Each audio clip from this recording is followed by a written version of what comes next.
Those who profess to favour freedom and yet depreciate agitation are people who want crops without ploughing the ground. They want rain without thunder and lightning. They want the ocean without the roar of its many waters. The struggle may be a moral one, or it may be a physical one, or it may be both. But it must be a struggle. Power concedes nothing without demand. It never has, and it never will. That quote comes from a man by the name of Frederick Douglass. Good evening, ladies and gentlemen. Welcome to Surviving the Matrix. My name is Maxwell Igan, and I will be your host for the next hour. Now, as we stand here nearing the end of 2009, the world is poised to change the way it has never changed before. The world as we know it is set to momentarily end.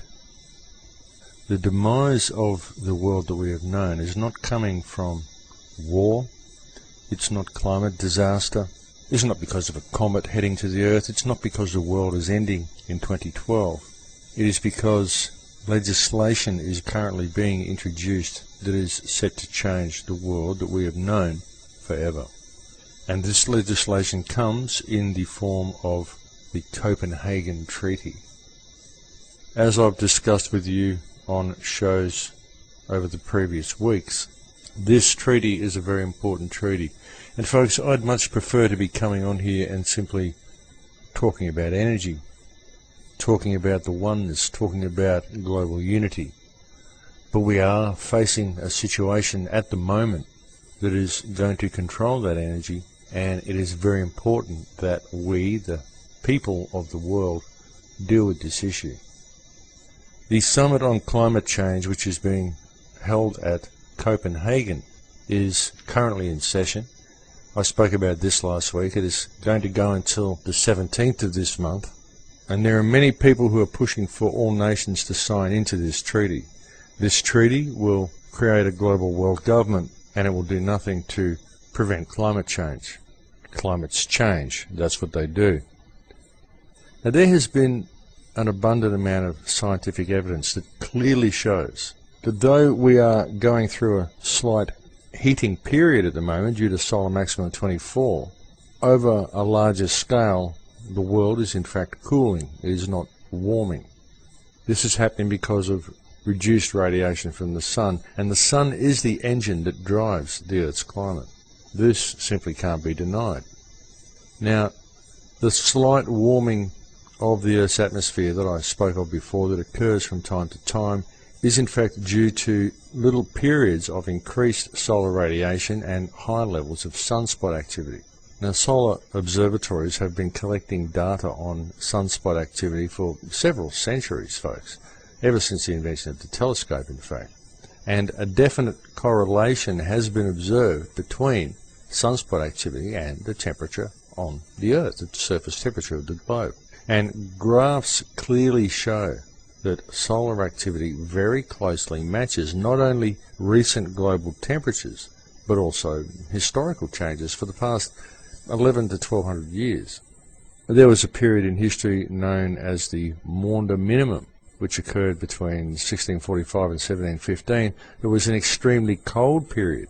It was almost like a mini ice age. And just to demonstrate things, this was in a period where there was very, very little sunspot activity.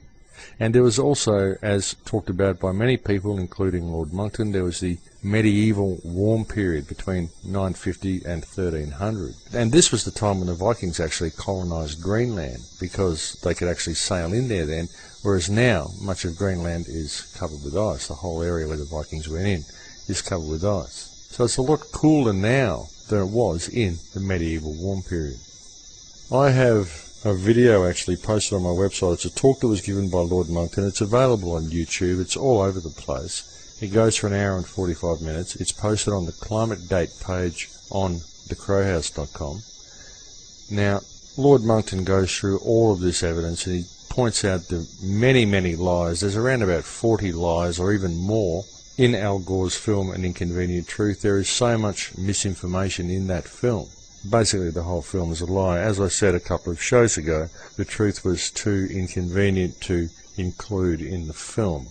Now, getting back to the Sun, the Space and Science Research Centre has openly stated, now I quote, it says, "There are historic and important changes taking place on the Sun's surface. This will have only one outcome. A new climate change is coming that will bring about an extended period of deep cold to the planet."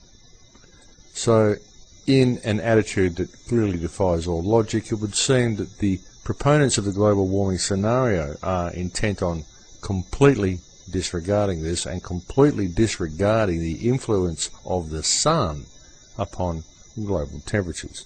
You remember the Sun, folks, that huge ball of burning plasma that lights our world, that gives you sunburn if you stand out in it too long. They don't think that this thing has anything to do with the temperatures on Earth. They're trying to tell us that it's all man, and they're trying to tell us that the harmless gas, CO2, that we exhale all day, that all plants need in order to survive, one of the 4 building blocks of life on this planet, they are telling you that this is a cause of pollution, and that rises in CO2 levels are what is creating global warming. Now, folks, this is a barefaced lie. This is absolutely a barefaced lie. In a recent paper for the Danish National Space Centre, they wrote that the Sun appears to be the main forcing agent in global climate change. Even though atmospheric carbon dioxide continues to accumulate, it's up about 4% since 1998, the global mean temperature has remained flat. That raises some obvious questions about the theory that CO2 is the cause of climate change. Folks, as I said before, CO2 is of course one of the essential building blocks of life on this planet. Now, I've discussed with you on earlier shows the existence of solar cycles and sunspot activity, and sunspot activity occurs on an average of about every 11 years. And a great many very reputable scientists have also found an inverse correlation between the length of solar cycles, sunspot activity, and solar radiation. Now, this date does vary, folks. Solar cycles can actually last between about 7 years and every 14 years. Longer cycles actually have less sunspot activity than shorter cycles. They just sort of last longer. There's slower periods on the graph if you look at the wave.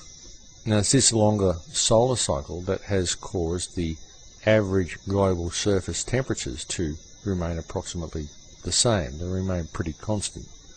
Okay? But they've actually fallen significantly over the last 18 months.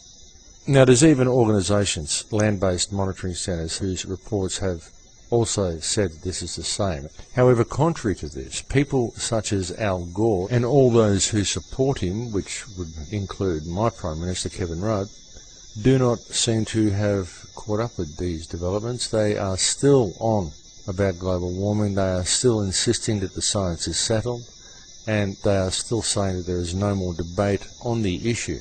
And they are using that mentality to go to Copenhagen and sign all of our countries over to this global governing body that has been created, even as I broadcast this show. Now, it's very important that this Copenhagen Treaty and this global government that has been created be rejected by the people of this planet. There is no convincing scientific evidence that the human release of carbon dioxide has caused or will cause in the foreseeable future any catastrophic heating of the Earth's atmosphere, any disruption of the Earth's climate. Now, by saying that, I am not saying that we should go and trash the environment, absolutely not. But you've got to understand, these huge factories and things like that, these are not releasing CO2. These are releasing toxins and effluents. You breathing is what is releasing CO2. CO2 is a naturally occurring gas.